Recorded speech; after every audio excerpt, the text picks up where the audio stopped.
میں بھی سید زبی مسعود صاحب سے یہ کہوں گا کہ اللہ شاہوں کی بادشاہی سلامت رکھے. شاہ جی سلامت رہیے آپ. شب مدحت جو ہے کون کسی کو کیوں پیارا ہو جاتا ہے، اور کیس کو لیلا کی گلی کا جو سگ اور کتا ہے وہ بھی کیوں پیارا ہو جاتا ہے، اور وہ کیوں اس کو وہ پیار کرنے لگتا ہے اور کہتا ہے اچھا تم تو وہاں سے گزر کے آئے ہو. تو وہ کیفیتوں کے تو یہ حساب ہوتے ہیں. ہم یہ موقع کہیں ڈھونڈتے ہیں فی زمانہ، کچھ ایسی کوئی محفل ہو جہاں آپ اپنی ان کمنگ کھول لیں اور آؤٹ گوئنگ بند کر دیں. مطلب ذرا ون وے رکھیں، باقی تو سب چلتا ہی رہتا ہے سلسلہ. بڑا وقت ہے، لیکن یقین کریں میں آپ کو کہہ رہا ہوں بڑا وقت ہے. آپ بندوں سے ملیں، ان کے بعد مرنے کا بھی وقت نہیں ہے اس وقت. اتنا سارے بزی ہیں زبردست، تو نہیں ہے ٹائم. تو اسی لیے پھر اللہ خود ہی بلا لیتا ہے، کیونکہ پوچھے تو وہ کہے گا جی میں نہیں جانا، لیکن اللہ والے تو تیار بیٹھے ہوتے کہ جب کب یار پکارے تو ہم چلیں. اسی لیے وہ یاد دہانی کے لیے ہم انا للہ و انا الیہ راجعون بھی کہتے ہیں. میں بڑی جسارت کر رہا ہوں، بہت کرتب ہو گئے، بہت تماشا ہے، بہت کھپ ہے. واپس لوٹنا ہوگا ہمیں اپنی اصل کی طرف. آپ کو کیا لگتا ہے کہ یہ سید زبی مسعود شاہ صاحب کو ڈسٹریکشنز نہیں آئی ہوں گی، آفرز نہیں آئی ہوں کہ انج کر لو کوئی. لیکن نہیں، تربیت بڑی تگڑی، نظر بھی بڑی کمال جنہوں نے رکھی. دل گریا کنا اور نظر سوئے مدینہ، اعظم تیرا انداز طلب کتنا حسین ہے. ہم نے تمام محافل میں اسی کو ہی پریکاشن جانا. اب آپ مجھے صرف یہ بتائیے، اور میں بڑے ادب سے آپ کی خدمت میں عرض کر رہا ہوں اور جسارت بھی کر کے، اگر آپ کے علم میں یہ ہے کہ رحمت للعالمین نبی کریم حضرت محمد مصطفیٰ صلی اللہ علیہ وآلہ وسلم اس محفل میں بنفس نفیس موجود ہیں، تو نعرہ کیسے لگائیں گے آپ؟ کہیں سانسوں کی آواز بھی دھیمی کرنی ہوگی. وہ ہم اکثر یہ بات کرتے ہیں، اور وہ بڑا ہستی کے ساتھ یہ منسوب ہے کہ جو نعت پڑھتے تھے اور ان کو یہ تھا خیال کہ وہ لوگ اس طرح سنتے نہیں ہیں اور پذیرائی نہیں ہوتی. تو کسی درویش کے پاس گئے اور انہیں یہ عرض کیا، تو انہوں نے کہا کہ کس کی نعت پڑھتے ہو؟ تو انہوں نے کہا کہ جی وہ نبی کریم صلی اللہ علیہ وآلہ وسلم. تو انہوں نے کہا سناتے کس کو ہو؟ ان کو سناؤ گے تو لوگ سنیں گے، اگر انہوں نے سن لی تو. اگر ان کو سناؤ گے تو پھر تو نہیں.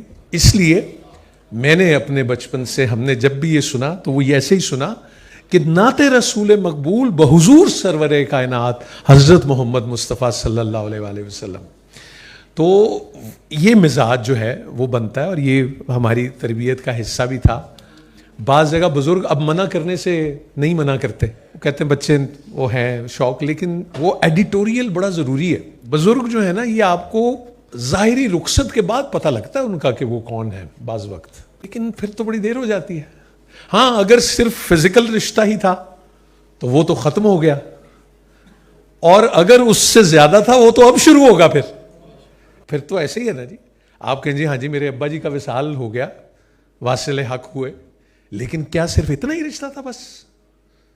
اگر اس سے زیادہ تھا تو پھر وہ میٹا فزیکل جو عاصم بھائی کہہ رہے تھے وہ تو اب ہوگا. پھر آپ ان کو جئیں. یہ آگے چلتے جائیں تو بات کہاں تک چلی جاتی ہے. اوپر کا سفر جب طے کرو، عاجزی اختیار کرو، کیونکہ واپسی پہ انہی سب سے ملتے ہوئے جانا ہوگا. تو آپ سوچیں گے کیسی عجیب سی ملاقات ہوگی. اب خدا نخواستہ کسی کے سر پہ پیر رکھ کے اگر آپ گئے ہیں تو واپسی بھی ادھر ہی سے ہوگی. تو ڈیل بندہ کسی سے ایسے ہی کرے کہ پھر دوبارہ بھی تو شکل دکھانے جو ہوگا تو ہو نا. کہتے راہ پہ جانے تھے واہ پہ جانے. تو کاندھوں کو یاد رکھنا چاہیے، کیونکہ انہی کاندھوں پہ چلے بھی جانا ہے آگے. تو یہ جو آپ روٹ ہے نا زندگی کا، یہ یاد رہنا چاہیے. وہ ساؤنڈ والے بھائی سے آج یہ ضرور کہوں گا کہ جب ہم شاہ جی کا کلام سنیں تو وہ ریورب نہ ڈالنا، تمہاری مہربانی ہے. جی جزاک اللہ. وہ میں نا جی آپ کو بتاؤں، ساؤنڈ آج کل ہوتا ہے نا تے بندہ کول ہے، لگتا بہت دور ہے. مساں تے اسی کوشش کرنے کہ جی کول آئیے نا، وہ لگتا ہے وادیاں چ بیٹھے ہیں. وہ سب جگہ کا ایک اور ہوتا ہے سلسلہ. تو وہ آج آپ اپنے دل کے در جو ہیں وہ بھی واہ کریں، اور دیکھیں کہ ہم اس خیر سے یہاں بیٹھیں اور کن کا ذکر ہونا ہے اور کس نسبتوں سے ہونا ہے، تو کوئی نسبتوں ہی کی کہانی ہے. اب مجھے کبھی کبھی یہ ڈر لگنا شروع ہو گیا ہے، جو اشفاق صاحب اپنے وصال سے گزشتہ 1 سال میں کہا کرتے تھے کہ خوشحالی بہت آ جائے گی لیکن بے چینی بہت بڑھ جائے گی، سکون جو ہے وہ کہیں نکل جائے گا. اب آپ لوگوں کو دیکھنا ہوگا کہ یہ کیا ہے. کوئی یونفک والا سلسلہ کو صحیح رکھنا ہوگا تاکہ یہ مال آتا جاتا ہی رہے. یہ ایک جگہ اکٹھا ہو جائے نا جی تو یہ مشکل پیدا کر دیتا ہے، پرابلم کرتا ہے. تو جہاں اور بہت ساری غذائیں بہت اہم ہیں جسم کے لیے، وہاں روحانی غذا بھی بڑی ضروری ہے. اور وہ بابا جی اشفاق صاحب یہ کہا کرتے تھے کہ کام والے بندے کی نشانی ہی یہی ہے کہ وہ کام کے وقت میں سب سے آگے ہوتا ہے اور انعام کے وقت میں اس کو ڈھونڈ رہے ہوتے ہیں، اس وقت بھی وہ کسی اور کو ہی آگے کر دیتا ہے. تو یہ کام والے کی نشانی ہے. کہ کہیں عرش پہ جناب سید منظور القرآن رحمۃ اللہ علیہ یہ ضرور کہہ رہے ہوں گے کہ اے FCCI دے آڈیٹوریم چ یہ جڑا منڈا بیٹھا ہے اے میرا شگرد ہے. اور یہ بات وہ بڑے پرائڈ سے کہہ رہے ہوں گے، اور مجھے امید ہے کہ جو پھر ان کے سامعین اور ان کے حلقے کے لوگ وہ بھی کہیں ہوں گے. یہ بھی کوئی سفر ایسا ہے. فیض نظر کے لیے ضبط سخن چاہیے، حرف پریشان نہ کہ اہل نظر کے حضور. ہم جب بھی کوئی آئینہ آپ خریدنے جاتے ہیں تو آپ یہ دیکھتے ہیں کہ وہ آئینہ بہت اچھا ہونا چاہیے، اس میں کوئی بال یا کچھ ایسی چیز نہیں ہونی چاہیے. خریدار میک شور کرتا ہے کہ کوئی کسی طرز کا بھی کوئی کریک جو ہے وہ اس میں نہ ہو. لیکن اقبال فرماتے ہیں کہ تیرا آئینہ ہے وہ آئینہ کہ شکستہ ہو تو عزیز تر ہے نگاہ آئینہ ساز میں. جتنا دل کا آئینہ کریک ہوگا، زیادہ شکستہ ہوگا، ٹوٹا شکنوں سے بھرا ہوا، وہ اللہ کو سب سے پیارا ہے اور اس کا سب سے بڑا گاہک اللہ کی ذات ہے. تو اس کو یہ ایسے ہی رہے تو اچھا ہے. خاموشی بھی کیا ہے، یہ دھیرج ہونا، ایک سوکھا ہونا، یہ کیا ہے. آپ کبھی حساب لگائیے، اوکھے لوگ آپ کو اوکھا کر دیں گے، سوکھے لوگ آپ کو سوکھا کر دیں گے. لیکن اس سوکھے کا اکاؤنٹ سے نہیں اتنا تعلق، ڈسٹریز وہ دوسرا سوکھا تھا کہ تو سمجھ لینا وہ اور سوکھا، یعنی آسان کر دیں گے نا آپ کو، یعنی گتھی سلجھا دیں گے، گرا. ان اللہ مع الصابرین. اور پھر ان کی نسبت کن سے ہو سکتی ہے؟ ہو جاتی ہے صابرین کے ساتھ. اللہ اکبر. اندازہ لگائے تو پتہ یہ لگا کہ اس کے لیے صبر بڑا چاہیے، پیشنس. اور صبر کرنے والے کے ساتھ اللہ کی ذات ہے. ان سبھی جو لوگ یہاں بیٹھے ہیں، خرم تو پھر ہوگا ذرا میری طرح کا، لیکن ان سب کے پاس سے بھی کوئی غصہ نہیں گزرتا. زبیب بھائی کو بھی میں نے بڑی کمال سچویشنز میں دیکھا ہے.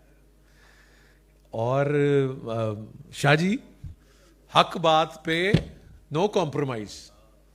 سید منظور القونین صاحب نو وے، کوئی چکر ہی نہیں، کوئی بھی ہو سو ایور. اچھا ہم نے اپنے ابا جی بھی ایسے ہی دیکھے، اس پہ نہیں وہ کوئی بات نہیں. وہ کہتے تھے سازگاری نہیں کی جا سکتی، یہ نہیں ہے. تو کہ اے بھی ٹھیک. مجھے ایک دن وہ میرے مزاج سے واقف تھے، وہ تو کہنے لگے یار وہ بندہ کھڑا ہوا جدا دشمن ہی کوئی نہیں. ان کو اندازہ تھا میں PR کا بندہ ہوں نا، پلیزر ہوں، سارے مجھ سے خوش رہیں. تو وہ کہتے تھے حق بات پہ تو کھڑے ہو نا، خاموشی ہو لیکن مجرمانہ خاموشی نہ ہو. جتنے بولن کا وقت ہے اتنے بولو، تو پھر گج وج کے بولو، کیونکہ انا للہ و انا الیہ راجعون. ان کو دعوت دینے سے پہلے نئے کا ذکر کرنا بڑا ضروری ہے. وہ کہا کسی نے، بلکہ رومی ہی فرماتے ہیں، مولانا جلال الدین رومی رحمۃ اللہ علیہ، انہوں نے کہا یہ جو لکڑی کی ایک ٹکڑا ہے، یہ جس میں سوراخ ہے، تو یہ درد کہاں سے آتا ہے اس میں؟ یہ کیا کہاں سے؟ یہ تو لکڑی ہے بے جان بالکل. تو راجیون سے یاد آیا کہ انہوں نے کہا یہ اس لکڑی کی فرقت ہے اس درخت سے جس سے وہ جدا ہوئی تھی. اے انو واجہ نے، یہ وہ ہے درد، وہ اس سے ہوتا ہے.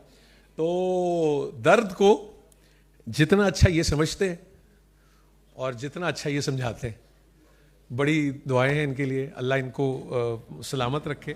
ذرے ذرے کا دائمی حاکم، آگ، مٹی، پون، گھٹا اس کی.